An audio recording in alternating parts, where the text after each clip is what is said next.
성도 여러분 안녕하셨습니까? 네.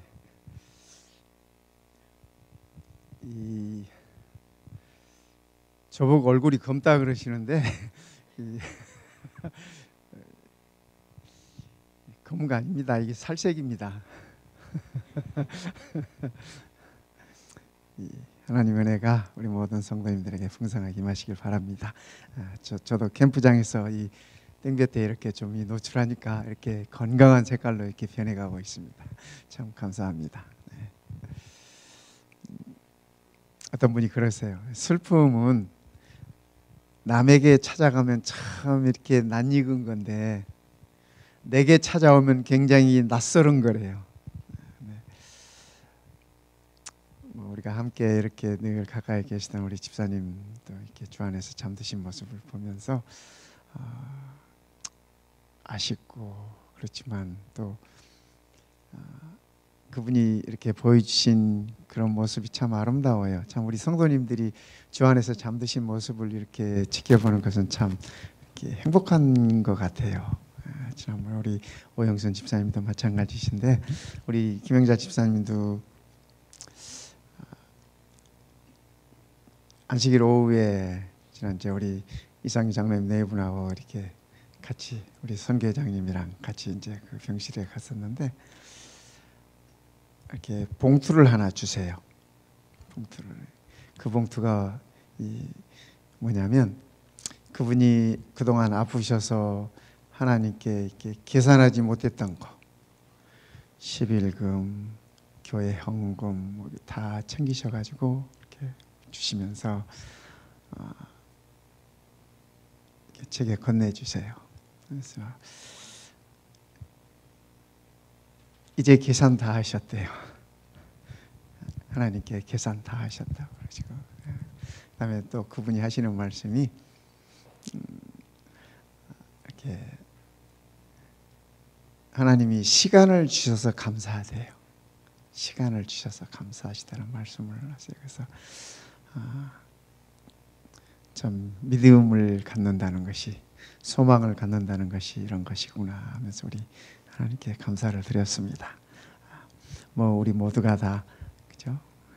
우리가 모두가 다 가야 하는 길이지만은 우리 집사님처럼 시간을 주셨음을 감사하면서 이렇게 편안한 마음으로 받아들일 수 있다면 그것이 축복이 아니겠는가 하는 그런 생각을 갖습니다. 오늘은 우리 사도행전 8장 보겠습니다. 이 사도행전 8장은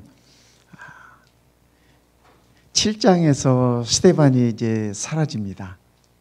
아시다시피 지난 주에 우리 공부했듯이 7장에서 스데반이 순교당하고 스데반은 이제 거기서 끝나요. 그리고 이제 무대는 바뀌어서 스데반의 이름은 사라지고 사울의 이름이 등장하는 것이 8장입니다. 초기 그리스도 교회에 있어서 맨 처음 막 시작한 이 그리스도 교회에 있어서 엄청난 슬픔으로 시작이 됩니다. 이 8장이 그렇게 시작돼요. 한번 볼까요? 사울은 그가 죽임당함을 마땅히 여기더라. 여기 그가 누구죠? 스데반이에요. 스데반. 사울이 스데반이 죽는 것을 당연하게 생각했습니다. 죽어 마땅하다. 이렇게 생각한 겁니다. 그날에 예루살렘에 있는 교회에 큰 박해가 있어 사도 외에는 다 유대와 사마리아 모든 땅으로 흩어지니라. 예루살렘에 있었던 모든 그리스도인들이, 성도들이, 사도들을 제외한 모든 성도들이 다 흩어졌습니다. 다 흩어졌어요. 어쩌면은 예수님께서 너희가 성령을 받고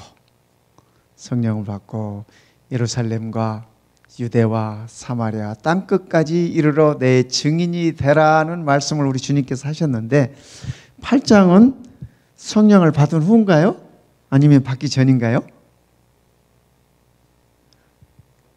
예, 그렇습니다. 받은 후예요. 그렇죠? 성령을 받은 후인데 제자들은 또 그리스도인들은 아직 어디에 있어요? 예루살렘에 있어요. 예루살렘에 있어요. 그래서 하나님께서 스데반의 그걸 위해서 하나님께서 스데반을 이렇게 죽도록 하신 건 아니겠지만 그 사건을 통해서 예수님께서 일러주셨던 너희가 흩어져라고 하는 그 말씀, 어쩔 수 없이 받기 때문에 이 성도들이 다 흩어졌습니다. 경건한 사람들이 스데반을 장사하고 위하여 크게 울더라. 초대교회는 이렇게 큰 슬픔에서부터 시작합니다. 잠깐 잘 나갔잖아요. 잠깐 잘 나갔어요. 그죠? 베드로가 설교하면 3,000명씩 교회 안으로 이 성도들이 들어오고 구원받은 무리들이 들어오고 반짝했습니다. 그런데 그 교회 안에 이런 큰 슬픔이 이르러 왔습니다. 사울이 교회를 잔멸할세. 이건 무슨 말이에요? 잔멸한다는 말이 무슨 말이에요?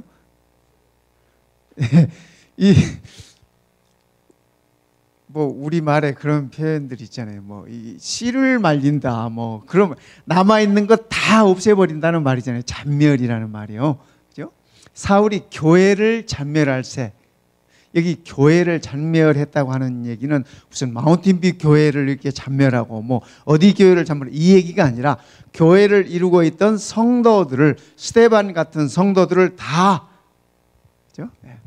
그래서 각 집에 들어가 남녀를 끌어다가 남자든 여자든 상관없이 사울의 눈에 띄는 대로 다 옥에 넘겼습니다. 그 흩어진 사람들이 두루 다니며 복음의 말씀을 전할세. 빌립이 사마리아 성에 내려가 그리스도를 백성에게 전파하니. 이 빌립은 어떤 빌립이에요? 어떤 빌립이에요? 이 빌립은? 예수님의 12제자 빌립인가요? 아니면 집사 중에 한 분인가요? 예. 그 스데반하고 같은 날 안수받았던 7 집사 있잖아요. 그 집사예요. 여러분이 이 사도행전을 보시면 스데반, 빌립 이렇게 나와요. 그 이름들이 이렇게 나열되면서, 그러니까 아마 두 번째로 언급되는 걸로 봐서, 또 이 빌립이, 그죠? 이 빌립이 말씀을 잘 전하는 이런 걸로 봐서 아마 그도 성령이 충만하고 그도 칭찬받는 사람이었고 그도 존경받는 분이었음에 틀림이 없습니다. 6절 보면 이렇게 말씀하고 있습니다. 무리가, 여기 무리는 이 교회 안에 있던 공동체 안에 계시던 성도들이에요. 무리가 빌립의 말도 듣고 행하는 표적도 보고 한 마음으로 그가 하는 말을 따라 많은 사람들이 빌립을 따라했어요. 교회 안에서도 교회 밖에서도 말씀을 전하는 이 빌립 집사를 잘 따르고 있습니다. 그러니까 그가 존경받는 사람이었어요. 많은 사람들이 그렇게 그에게 따르는 걸로 봐서 속된 말로 하면 인기도 있었어요. 그렇죠? 많은 사람에게 붙었던 더러운 귀신들이 크게 소리를 지르며 나가고. 누구 때문에요? 빌립 때문에. 그렇죠? 빌립 때문에. 또 많은 중풍병자와 못 걷는 사람이 나으니 그 성에 큰 기쁨이 있더라. 8장은 이렇게 시작을 합니다. 이 8장 전체를 이렇게 살펴보면, 8장 전체를 살펴보면은 세 가지로 나눌 수 있습니다. 첫째는 스데반의 죽음입니다. 사울이 그가 죽음을 마땅히 여겼더라. 스데반의 죽음을 얘기하고 있고, 두 번째는 예루살렘 교인들의 이별을 얘기하고 있습니다. 다 흩어지잖아요. 다 흩어져요. 사람이 이렇게 서로 정들어 살다가, 교제하면서 살다가 흩어짐의 그 이별의 아픔이 얼마나 큰 건지 우리가 다 아시지 않습니까? 그 다음에 세 번째는 이 빌립의 고독에 관해서 8장에서 얘기하고 있습니다. 이 집사 빌립의 참고. 왜냐하면 그가 이렇게 복음을 전하면서 많은 사람들이 빌립을 따르고 그를 존경하고 하는데 어느 날 갑자기 성령께서 빌립아, 네가 광야로 나가라 그래. 광야로 나가라. 잘 나가고 있는 빌립에게, 그죠? 전도자 빌립에게 있어서 광야는 전도할 사람이 없는 곳이잖아요.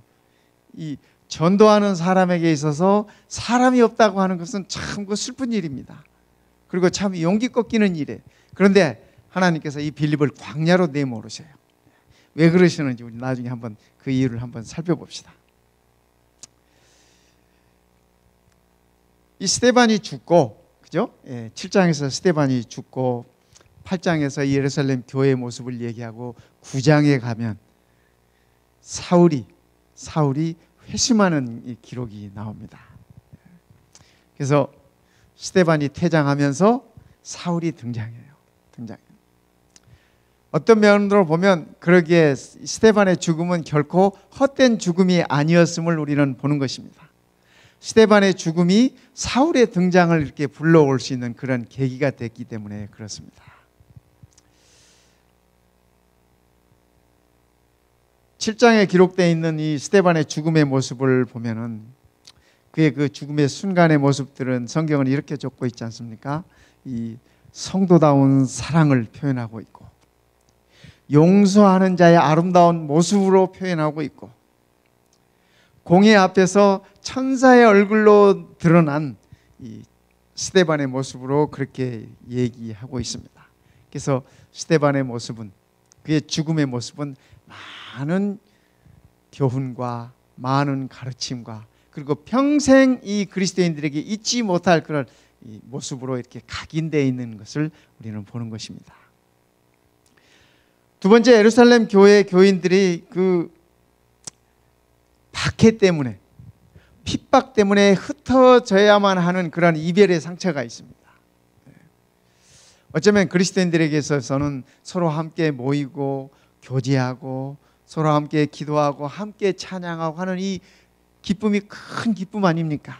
그런데 예루살렘에 있던 이 성도들은 이 핍박 때문에, 박해 때문에 다 각 곳으로 흩어질 수밖에 없었습니다. 흩어지는 이 성도들에게 있어서는 참으로 그것은 큰 아픔이었습니다.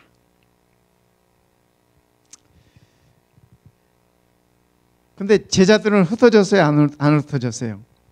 사도들은 모두 남았어요. 그러니까 사도들은 남겨두고, 사도들이 해야 할 일들이 있었지 않습니까? 많은 집사들을 중심으로 해서 평신도들이 다 이렇게 흩어졌던 그런 모습을 우리가 보는 것입니다. 원래 이 빌립은 이 사마리아 전도의 주역입니다. 이렇게 전해지는 전승에 의하면 이 빌립이 나중에 이 사마리아에서 이렇게 순교당합니다. 이 사마리아 이 선교를 계속하다가, 그런데 성경에 그런 기록들은 없습니다. 그러나 이 구전으로 전해지는 이 이야기들은 그렇습니다. 그래서 사마리아에서 많은 복음을 전하고 잘 나가고 있었습니다. 잘 나가고 있었어요. 근데 하나님께서 26절에 보면은 그렇게 얘기하십니다. 일어나서 가거라. 하나님께서 그렇게 얘기하세요. 주의 사자가 빌립에게 말하여 이르되 일어나서 남쪽으로 향하여 예루살렘에서 가사로 내려가는 길까지 가라 하니 그 길은 광야니라. 성경은 이렇게 적고 있습니다. 그 길이 광야길이었다고. 어쩌면은 잘 나가는 이 빌립이 이 사마리아에서 한참 전도 잘하고 복음 잘 전하고 많은 사람들이 그를 따르고 추종하고 존경받고 잘 나가고 있는 빌립을 하나님께서 이 사자를 보내서 네가 남쪽으로 내려가라. 근데 성경은 뭐라고 적어요? 하나님께서 하시는 말씀, 그 길은 광야니라 그렇게 적습니다. 어쩌면 빌립이 그 말씀을 이해를 못했을지 모르겠습니다. 기분이 썩 나빴을지도 모르겠습니다. 마치 요나에게 하나님께서 네가 니느웨로 가라 이렇게 했던 것처럼 말입니다. 또 하나님께서 아브라함에게 네가 네 고향을 떠나라.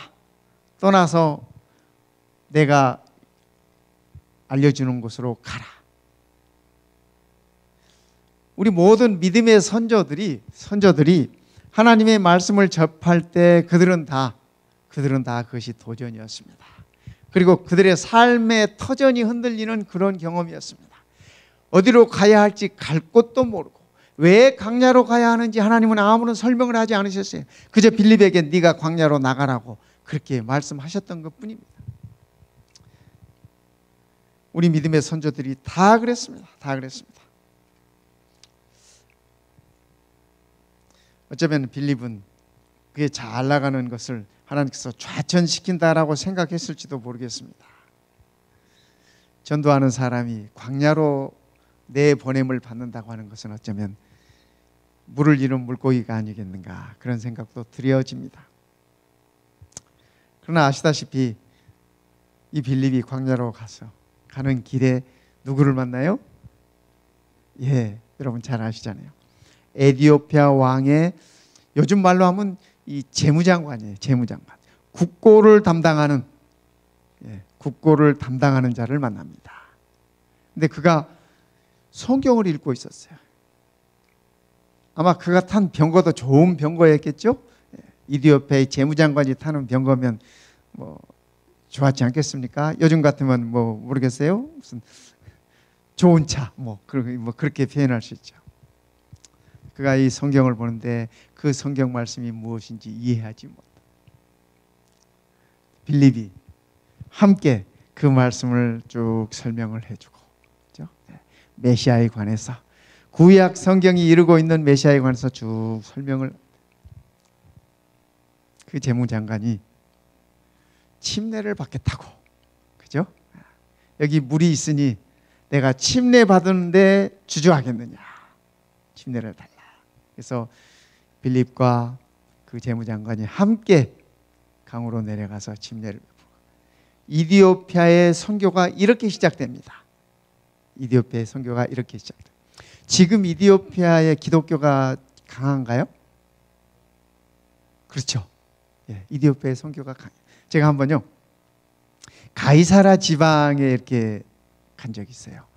가이사라 지방에 이렇게 가가지고 그 당시에 있었던 그 원형극장, 그 다음에 또 그 영화 배너에 나오는 그 이렇게 마차 경기하는 모습 있지 않습니까? 그런 그 이 길 따라 이렇게 마차 경기할 수 있는 그 경기장이 뭐 지금은 이제 다 이렇게 건물들은 흔적만 있습니다. 이렇게. 네, 바로 지중해 옆에 이렇게 있는데 거기를 둘러보고 있는데 저쪽에서 초록색으로 화려한 이 어떤 드레스 같은 거를 입은 사람들이 한 무더기가 와요. 한 무더기가 와요. 근데 얼굴은 검은데 옷은 이렇게 화려하더라고요. 보니까 저는 처음에 여자분들인 줄 알았어요. 보니까 다 남자분들이세요. 남자분들. 알고 보니까 어디서 왔느냐고 물어봤더니 이디오피아인들이에요. 단체로 성지순례 온 거예요.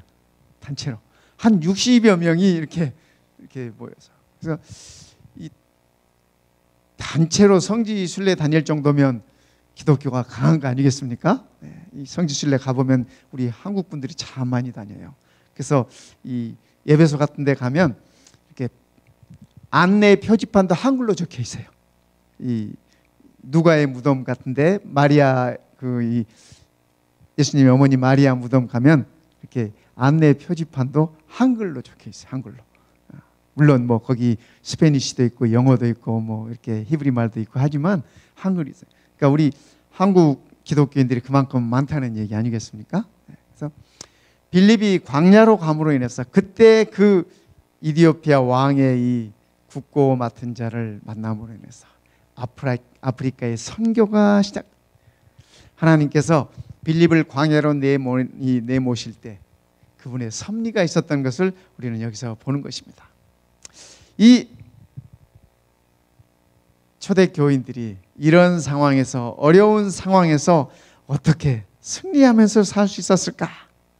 말씀을 살펴보니까 초대교인들은 이런 고난 중에도 포기하지 않았던 것 같아요. 결코 복음을 전하는 일에 포기하지 않고, 서로 사랑을 나누는 일에 포기하지 않고, 스데반이 죽었으니 교회 문 닫자 이렇게 하지 않았어요. 오히려 더 그들은 열심을 냈습니다. 또 그들의 지도자 빌립이 광야로 내몰렸을 때 교회 안에서는 지도자가 지금 좋은 지도자 한 분이 사라지는 것 아닙니까? 그런데 교회 문 닫자 이렇게 하지 않았어요. 그들이 포기하지 않고 더 열심을 내면서 더 하나님께 의지하면서 그들이 함께 나아가는 모습을 우리는 이 말씀 속에서 보는 것입니다. 그 심리학자 이 빅터 프랭클 박사는 이런 이 글을 남겼습니다. 그의 이 책 가운데서요. 그의 연구에 의하면 히틀러 시대의 그 수용소에 감금되어 있었던 사람들 중에 많은 사람들이 죽어나갔지 않습니까?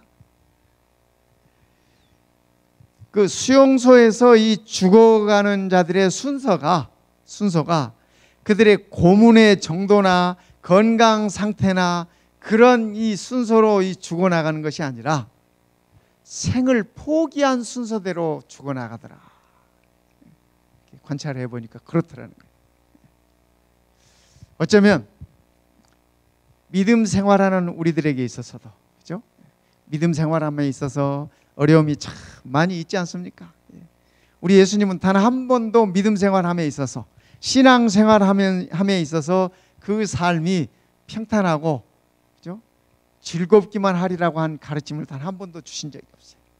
환난을 당할 것이다, 어려움이 있을 것이다, 고난이 있을 것이다, 늘 이렇게 말씀하시면서 그러나 포기하지 말라고 일러주셨어요. 낙심하지 말라고 일러주셨어요. 그러기에 우리 그리스도인들의 삶에 있어서는, 신앙에 있어서는 결코 우리가 고난이 있어도 어려움이 있어도 스데반이 죽어나가는 그런 엄청난 아픔이 있다 할지라도 포기하면 되지 않는 것입니다. 두 번째, 이들은 고난을 받아들이는 것을 배운 것 같습니다. 초대교인들은요. 죽음을 연구하는 자들이 그런 얘기를 해요. 제일 이렇게 잘못 죽는 자들이, 저도 이렇게 목회 현장에서 그런 것들을 많이 이렇게 보게 되는데요. 제일 잘못 죽는 자들은 자기의 죽음을 받아들이지 못하는 자들이다라고 얘기를 해요. 근데 제가 이렇게 많은 임종들을 이렇게 지켜보고 또 함께 하면서 이렇게 느끼는 것은, 이렇게 마음속에 신앙과 믿음이 있는 분과 복음이 없는 분의 마지막 모습은 너무 이렇게 차이가 나요. 그리고 그 가족들도 위로를 못 받아요. 이렇게 복음이 없으면, 신앙이 없으면 그 어디서도 위로를 받지 못하는 모습들을 봅니다. 그래서 복음을 지니고 믿음을 가지고 죽음을 맞이한다고 하는 것이 얼마나 큰 축복인가 하는 것을 느끼게 됩니다. 스데반이 그렇지 않습니까? 사도 바울도 그렇지 않습니까? 이 사도행전 나중에 이 바울에 대해서, 사울에 대해서 이렇게 보면은, 이 바울이 돌에 맞습니다. 돌에 맞아가지고 그를 돌로 이렇게 쳤던 사람들이 그가 죽었다 생각하고, 바울이 죽었다 생각하고 성 밖에다가 이렇게 버렸어요. 그런데 바울이 안 죽었어요. 그래서 성도들이 그를 이렇게 데려다가 치료하고 이렇게 해서 다시 살려놓습니다. 저는 그 구절을 이렇게 읽으면서 바울이 돌 맞으면서 무슨 생각했을까 하는 생각이 들었어요. 바울이 돌 맞아 본 적이 있어요, 없어요? 전에는 단 한 번도 없어요. 바울은 부유한 환경에서, 넉넉한 환경에서, 그죠? 잘 교육받으면서 편안하게 성장하신 분입니다. 대접받으면서 사회적인 지위도 있고 명성도 있고 그런 분이었어요. 스데반이 돌 맞아 죽을 때 당연하다고, 죽어 마땅하다고 생각했던 분이었어요. 그런데 그가 예수님 때문에, 그죠? 그 복음 때문에 자기가 돌을 맞는 거예요. 어느 만큼 맞았어요? 죽을 만큼 맞았잖아요. 죽을 만큼. 그러니까 돌 던졌던 사람들이 그가 죽은 줄 알고 성 밖에다 버렸어요. 죽었다 생각하고 버렸어요. 바울이 그 온몸으로 돌을 만지면서 무슨 생각했을까 생각하면서 스데반 생각했을 것 같아요. 스데반이 이래 있었구나. 스데반의 마음이 지금 내 마음처럼 이랬었구나. 바울이 일러주신 말씀 중에 모든 일에 합력하여 선을 이룬다라는 말씀을 이렇게 바울이 쓰셨어요. 그렇죠? 네. 그 모든 일이라는 게 뭘까? 저는 생각해 보니까 잘 나가고 평안하고 모든 일이 잘 풀릴 때, 그때뿐만 아니라 어려움을 겪고 핍박을 받고 죽을 만큼 돌 맞을 때라 할지라도 그런 말씀이 아닐까, 저는 그렇게 생각이 들어졌습니다. 로마서 8장 28절에 이 바울이 그 말씀을 하십니다. 하나님을 사랑하는 자. 한번 같이 읽어볼까요? 우리가 알거니와, 시작. 우리가 알거니와 하나님을 사랑하는 자, 곧 그의 뜻대로 부르심을 입은 자들에게는 모든 것이 합력하여 선을 이루느니라. 하나님을 사랑하는 자, 누구예요? 이 글을 쓴 바울이에요. 자기 자신의 얘기하고 있는 거예요. 물론 우리도 이 말씀 속에 포함되어 있어요. 그렇죠? 예. 우리가 하나님을 다 사랑하시죠? 사랑하시죠? 네. 하나님 사랑해요. 돌 맞아 죽어도 사랑해야 돼. 바울이 이 로마 교회에 이 편지를 보내면서, 이 편지를 쓰시면서 그런 생각했을 것 같아요. 바울이 죽을 만큼 돌 맞을 때가 로마서 쓰기보다 훨씬 전 얘기입니다. 훨씬 전 얘기예요. 그의 뜻대로 부르심을 입은 자들에게는, 바울이 하나님의 뜻을 힘입어 부르심을 받은 자예요? 그런 자예요. 그렇죠? 예. 바울이 자기가 생각지도 않은 때 하나님께서 자기를 부르셨잖아요. 예. 네가 왜 나를 핍박하느냐 하면서 그를 부르셨어요. 그래서 바울은 이 말씀을 적으면서 하나님을 생각하는 거예요. 그러면서 이런 자들에게는, 바울뿐만 아니라 스데반뿐만 아니라 이 복음을 받아들이고 그 당시에 핍박을 받는 모든 초대 그리스도인들에게 바울이 주시는 말씀이에요. 이런 우리들에게 모든 것이 합력하여 선을 이루느니라. 여기 선이라고 하는 것은 하나님의 뜻을 이루는 것이에요. 그렇죠? 선한 분은 한 분, 하나님, 아버지 하나님뿐이다. 우리 예수님께서 그렇게 말씀하셨잖아요. 선한 분, 우리 하나님. 그 선을 이루는 것이, 복음을 이루는 것이 바로 그 일이라고 바울은 얘기하고 있습니다. 그러니까 성도 여러분, 우리가 때로 돌을 맞아도요, 돌 맞을 일이 없죠. 우리 중에 언제 돌 맞아 보신 분 계세요? 돌 맞으면 죽을 만큼 아파요. 제가 이 돌을 여기 이 오른쪽 정수리에 맞은 적이 있거든요. 지금도 이렇게 만져보면 이렇게 동전만큼 거기에 머리가 안 났어요. 한번 깨지고 나니까 저희 어머님이 거기다가 된장을 탁 이렇게 붙여주셨거든요. 된장을 탁 붙이고 나니까 상처는 나는데 그 다음부터 머리가 안 나요. 거기 한 이렇게 동전 우리 쿼러 사이즈 정도만큼. 네.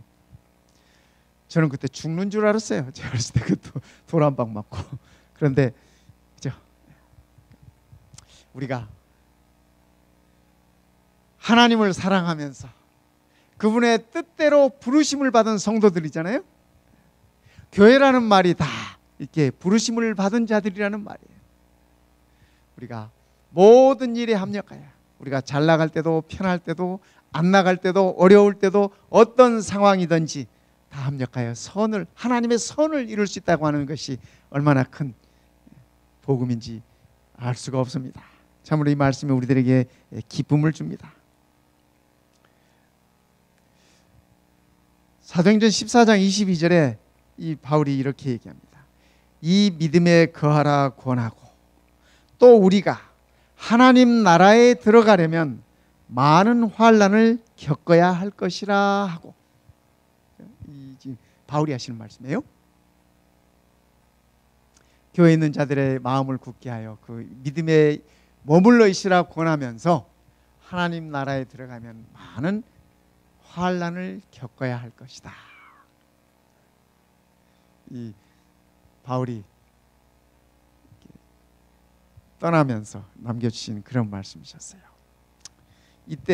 이때가 바로 이 말씀할 때 바로 이 전이 바울이 돌 맞아 가지고 이렇게 성 밖에 버려졌을 그때입니다. 바울이 하나님의 나라에 들어가려면 많은 환난을 겪어야 할 것이다, 이렇게 얘기하면서 성도들을 추스렸습니다. 그들에게 용기를 주고 인내하라고 그렇게 말씀해 주셨습니다.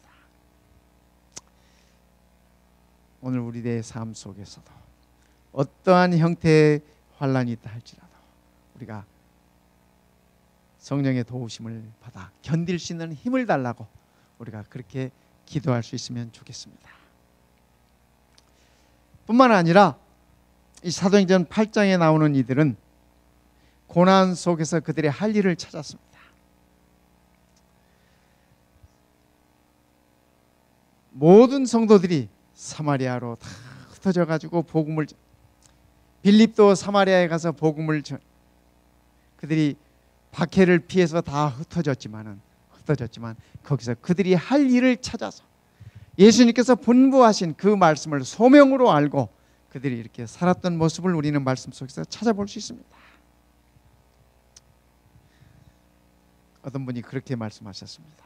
고난 속에서 포기한 자들에게 고난은 저주이지만 고난 속에서 고난의 의미를 발견한 자들에게는 그 고난은 놀라운 축복으로 다가온다, 그렇게 말씀하셨습니다.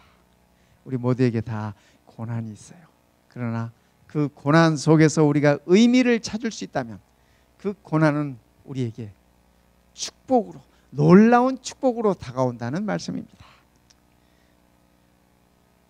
이런 고난이라 할지라도 우리가 축복으로 받을 수 있다면 얼마나 하나님께 감사할 수 있겠습니까? 얼마나 우리 하나님께 영광을 돌릴 수 있겠습니까? 이 다카우라는 독일 수용소에서 이 크리스찬 리거라는 분이 수용소에 이렇게 그 나치 아래 있을 때 그 수용소에 이렇게 감금돼 있었습니다. 그가 이 히틀러를 열렬하게 반대하던 그런 이 크리스찬이었습니다. 그가 이제 체포되고 이 구속이 돼가지고 그 다카우 수용소에 이렇게 감금됐을 때 나중에 그가 그의 책에 그렇게 쓰신 겁니다. 자기의 삶에 대한 모든 것을 체념하고 있었어요. 체념하고 있어요. 끝났다. 내 인생은 끝났다. 그렇게 체념 상태에 있으니까 뭐 살 의욕도 생기지 않고 용기도 생기지 않고 이러다가 죽겠지, 그런 생각을 가지고 계시죠. 남자분들 군대 가면은 처음에 체념이 안 되나요? 저는 그때 그런 걸 경험을 했어요. 32개월을 살아야 되는데 대학교 3학년 이 도중에 이렇게 이제 군대 논산훈련소에 들어가 가지고 확 빡빡 기면서 그렇게 내가 언제 제대를 하지? 생각을 해보네. 그때가 제가 75년인데요. 75년 8월? 그러면 저희들 34개월 군대 생활을 했거든요.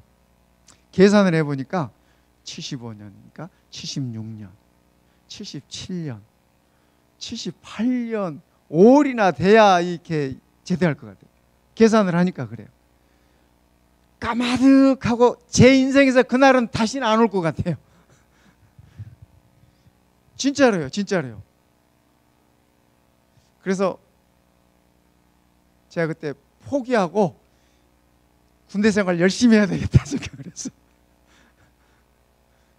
근데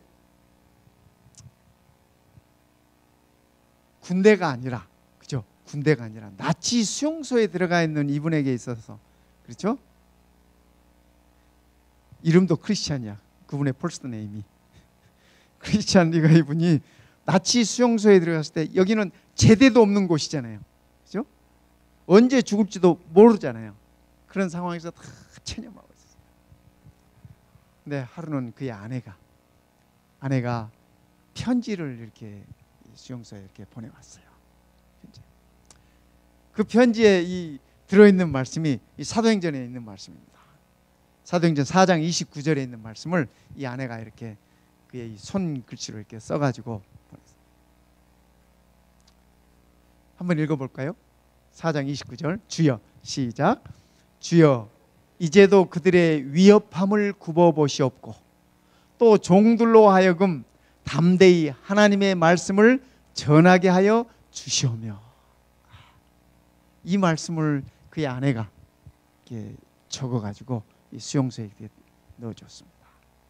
이 초대 그리스도인들이 기도하면서 핍박이 없게 해주세요, 어려움이 없게 해주세요, 그렇게 기도하지 않았어요. 보니까 이 초대교인들이 기도 모이잖아요. 지금 막 핍박이 이르러고 어려움을 당하는데 어떻게 하라고 이렇게 어떻게 기도했어요? 그들의 위협함을 굽어보시옵고 하나님의 종들로 하여금 담대히, 비록 그 위협함이 있고 핍박이 있고 어려움이 있다 할지라도 거기에 굴하지 말고 담대히 말씀을 전할 수 있도록 그렇게 해달라고, 힘을 달라고 그렇게 기도했어요. 참 이 초대 이 그리스도인들 존경스럽습니다. 대단합니다. 대단해요. 그렇죠? 우리가 기도할 때 뭐 저도 그렇습니다만은 어떤 어려움이 있거나 힘든 일이 있으면 그 일이 끝나게 해달라고 기도하잖아요. 그 일이 끝나게 해달라고 기도해요. 근데 초대 그리스도인들은 그 일을 견딜 수 있게 해달라고 기도했어요.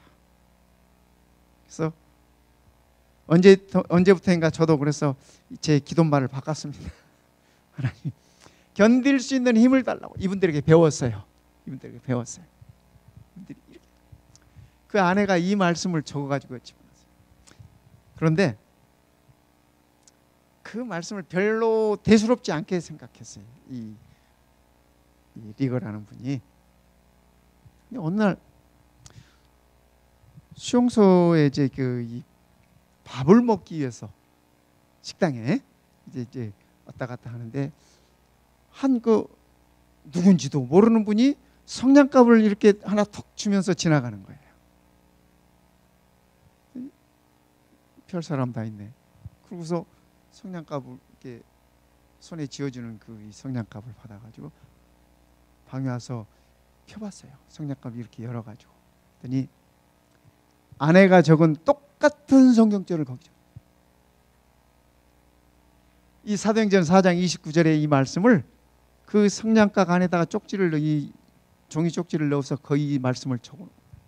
이분이 그때 깨달았어요. 이것은 하나님의 섭리구나. 깨닫고 그때부터 자기의 삶의 그 태도를 바꿨습니다. 수용소에서 사는 삶의 태도를 바꾸고 자기도, 그분이 크리스찬이잖아요. 내가 체념할 것이 아니라, 내가 포기할 것이 아니라 나도 저들처럼 그 성냥갑 전해주시는 준 분이 말 안 해도 그가 그리스도인이라는 것, 그죠? 크리스찬이라는 거 누가 봐도 알 수 있는 거잖아요. 누군지도 모르고 이름도 모르고 얼굴도 잘 모르는 사람입니다.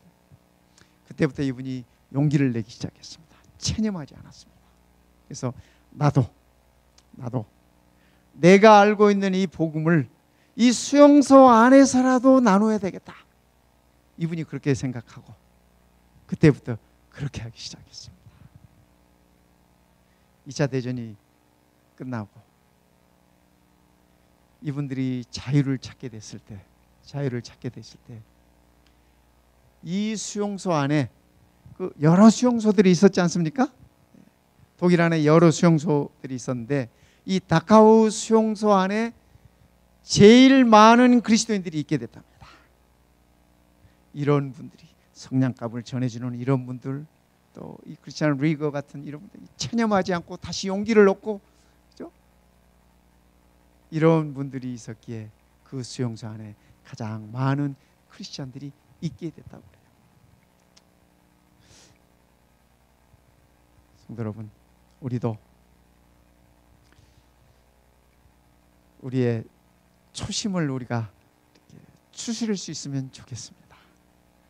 우리가 처음 예수님을 만나고 경험하고 그분에게 우리에게 드렸던 우리의 마음들이 정말 이 사도행전 8장에 나오는 우리 믿음의 선조들처럼 박해가 와도 핍박이 와도 더 용기를 내고 견딜 수 있는 힘을 달라고 기도하면서 모든 것이 합력하여 선을 이루는, 돌 맞아 죽을지라도 하나님의 선을 이루겠다고 하는 이 우리 믿음의 선조들의 그 모본이 오늘 우리들의 어떤 그 롤 모본이 되면 얼마나 좋겠을까 하는 그런 생각을 갖게 됩니다.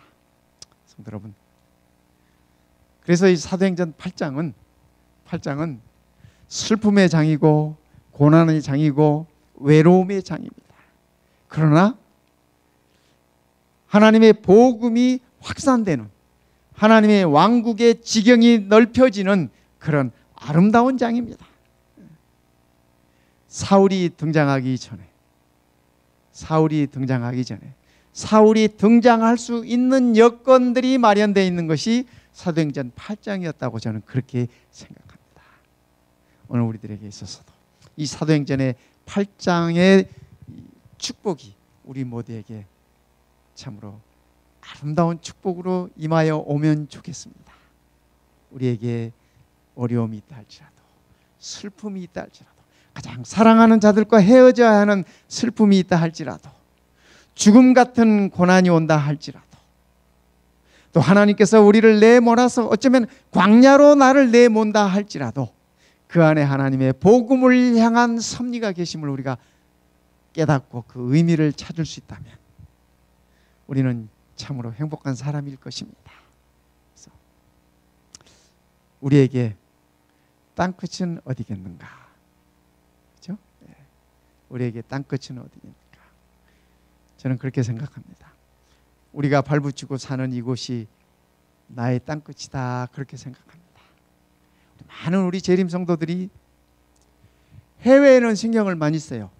뭐 어디 간다 그러면 이렇게 신경을 많이 쓰는데, 정작 같이 신앙생활하는 같은 교회 내에서 매한식일 얼굴 보고 매한식일 이렇게 하는 성도들에 관해서는 관심이 뜸해요.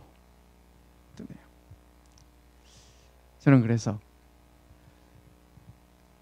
멀리 계신 분들에게도 우리가 해야 하지만, 그죠? 가까이 계신 분들에게 우리가 먼저 우리의 사랑과 관심을 나누면 좋겠다, 그렇게 생각합니다. 그것이 예수님의 명령이었어요. 너희는 예루살렘가. 이 예루살렘가라고 하는 얘기는 첫 번째 교회를 얘기하는 것입니다. 그렇죠? 그들이 발붙이고 있던, 그렇죠? 그래서 그것을 기점으로 해서 점점 우리들의 나눔의 지경을 넓혀갈 수 있다면 하나님께서 우리를 민들레 씨앗처럼 잡고 훅 부르셨어요. 그래서 여러분들은 민들레 씨앗이 돼가지고 다 이렇게 바람결에, 성령의 바람결에 이 마운틴 뷰까지 이렇게 날아오신 거예요. 그래서 여기서 뿌리를 내리고 잎을 내고, 그죠? 꽃을 피우고 또 다른 민들레 홀씨가 되어서 또 이렇게 흩어 보내잖아요. 우리의 자녀들도 흩어 보내고 다 이렇게. 제가 이렇게 다녀보니까요, 세크라멘토 가도 그렇고 뭐 네파에 가도 그렇고 이렇게 우리 마운틴뷰 교회 출신 이 민들레 씨앗들이 많더라고요.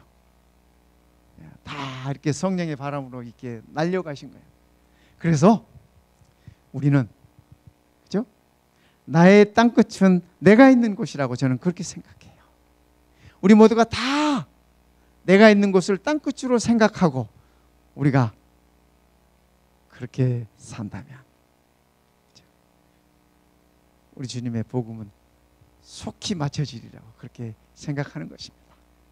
뭐 우리가 뭐 죽어라고 한다고 뭐 예수님의 재림이 뭐 이렇게 얼마나 미미할까, 그죠? 뭐 굳이 이렇게 빨리 당겨질까, 뭐 우리가 그런 생각을 이렇게 하기도 하지 않습니까?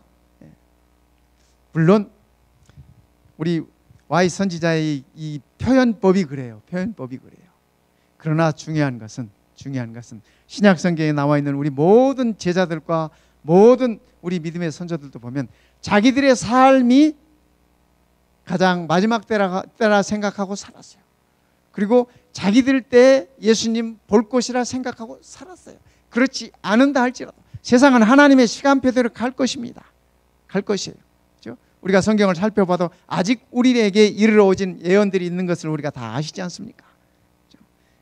그러나 우리의 삶과 신앙의 포커스가 거기에 있는 것이 아니라 오늘 우리의 삶 속에 있다고 하는 것을 우리가 생각하면 우리가 더 즐겁게 또 더 이렇게 자원하는 마음으로 우리들이 나눔을 베풀고 또 내 곁에 있는 자들을 이렇게 돌보면서 용기 있게 그렇게 갈 수 있을 것이라고 그렇게 생각합니다. 오늘 사도행전 8장은 바로 그런 장입니다.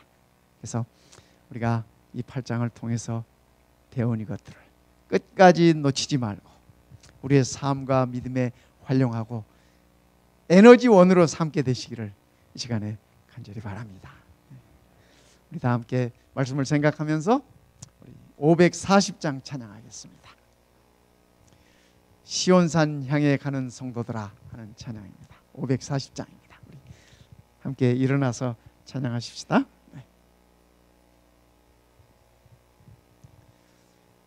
시온산 향해 가는 성도들아 앞길에 장애를 두려워 말아라. 성령이 너를 인도하시리니 왜 지체를 하고 있느냐. 앞으로 시온산 향해 나가세.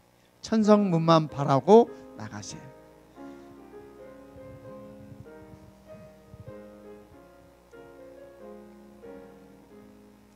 시온산 향해 가는 성도들아 앞길에 장애를 두려 말아라.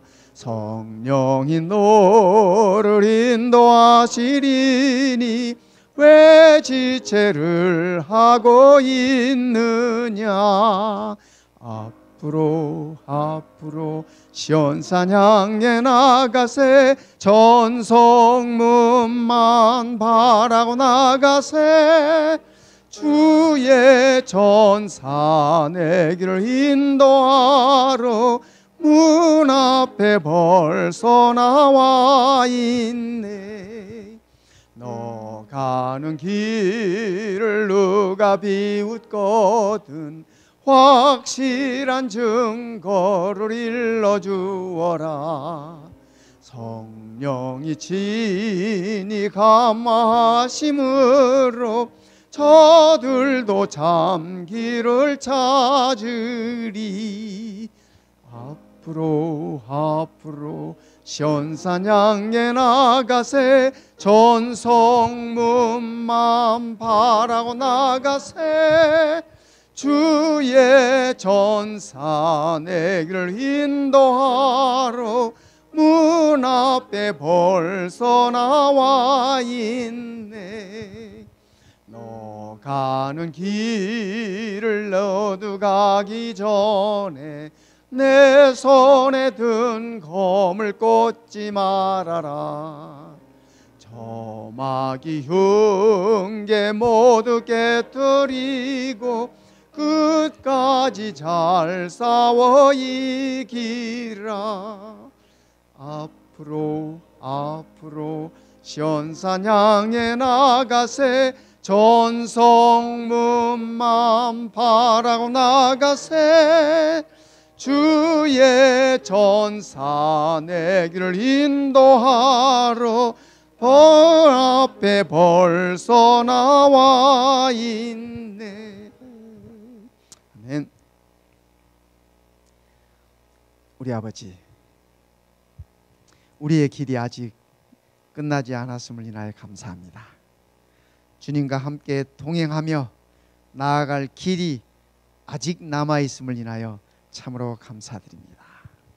주님과 함께 동행하며 성령 하나님의 힘을 얻어 능력을 받아 우리의 발길이 더욱 힘차게 나아가게 하시옵소서. 우리의 말씀의 검을 검집에 꽂지 말게 하시옵소서. 말씀의 검을 휘둘러 하나님의 왕국이 선포되는 기쁨을 맛보는 우리 모두 되도록 축복해 주시옵소서.